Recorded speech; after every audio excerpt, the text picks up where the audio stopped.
Pozdravljeni, dragi gledalci. Danes bomo govorili, kako so partizani napali domobransko postojanko. Leta 1943 je bilo območje Notranjske ujeto v primež vojne in ideološkega razkola. Po kapitulaciji Italije so Nemci znova zavzeli slovenske pokrajine. Hkrati pa so začele rasti napetosti med partizani in slovenskim domobranstvom. Grahovo pri Cerknici je v tem času postalo strateško pomembna točka. V vasi je bila nameščena domobranska postojanka, ki je imela sedež v župnišču in deloma tudi v cerkvi svetega Kancijana. Domobranci so tam vzpostavili nadzor nad območjem in sodelovali z nemško vojsko v boju proti partizanom, ki so v tem času že izvajali oborožene akcije po celotnem ozemlju. V noči na 24. november 1943 je Prešernova brigada Narodno-osvobodilne vojske izvedla načrtovan napad na Grahovo. Okoli 2. ure zjutraj so partizanske enote obkolile vas in odprle ogenj na cerkev ter župnišče. Glavni cilj napada je bil cerkven zvonik, saj so verjeli, da se tam nahaja domobranski ostrostrelec. V napadu so uporabili strelno orožje in eksplozivo. Kmalu je izbruhnil požar, ki je zajel streho cerkve, nato pa se je razširil tudi na župnišče. Notranjost obeh objektov je bila polna ljudi, večinoma domobrancev, ampak tudi civilistov. Med najbolj tragičnimi dogodki te noči je bila smrt 3 neoboroženih domačinov: Mihe Pelana, Janeza Herblana in Andreja Srebotnika. Povojna poročila domačinov naj bi pravila, da naj bi jih partizani odvlekli iz njihovih hiš in jih zaprli v goreče župnišče, ki so ga med napadom zažgali. V ognju so ti 3 civilisti izgubili življenje. V cerkvi je bil tudi Jože Seljak, domobranec in oče 3 otrok. Ko je streha gorela, je poskušal pobegniti. Skočil je s strehe in pri tem utrpel hude poškodbe. Kljub kaosu in ognju pa sta se 2 domobranca uspela rešiti. Pomagal jima je kovač in domačin Matevž Hiti, ki je s pomočjo lestve omogočil pobeg skozi okno. Zjutraj so se partizanske enote umaknile iz vasi. Za seboj so pustile ruševine cerkve in popolno uničenje župnišče ter župnije. Zvonovi so padli sa stolpa in se deloma stopili. Cerkvena oprema je zgorela. Zidovi so bili močno poškodovani. Vas je bila pretresena. Domačini so hodili po pogorišču in zbirali, kar se je še dalo rešiti.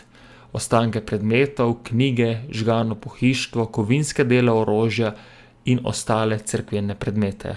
V partizanskih poročilih je bil napad predstavljen kot uspešna vojaška operacija proti sovražnikovi postojanki. Viri Narodno-osvobodilne borbe so dogodek opisali kot legitimno akcijo proti kolaboraciji, vendar pa druga stran zgodovine, predvsem katoliški krogi in domačini, opisujejo ta dogodek kot pokol in uničenje cerkvenega objekta in smrt neoboroženih civilistov.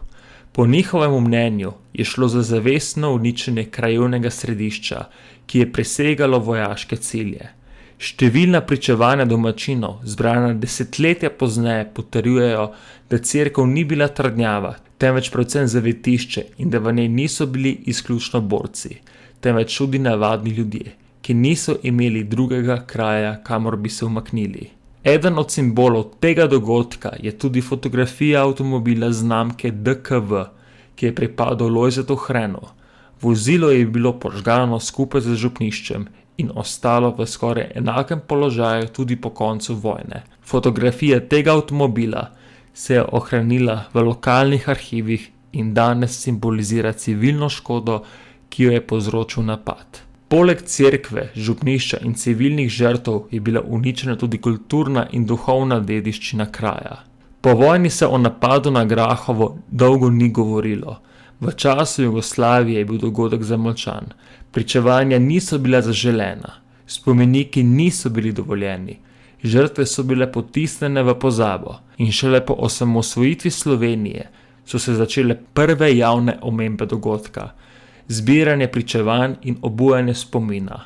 Leta 2014 je bil v Grahovem postavljen spomenik padlim domobrancem in civilistom. Postavitev je sprožila burne razprave.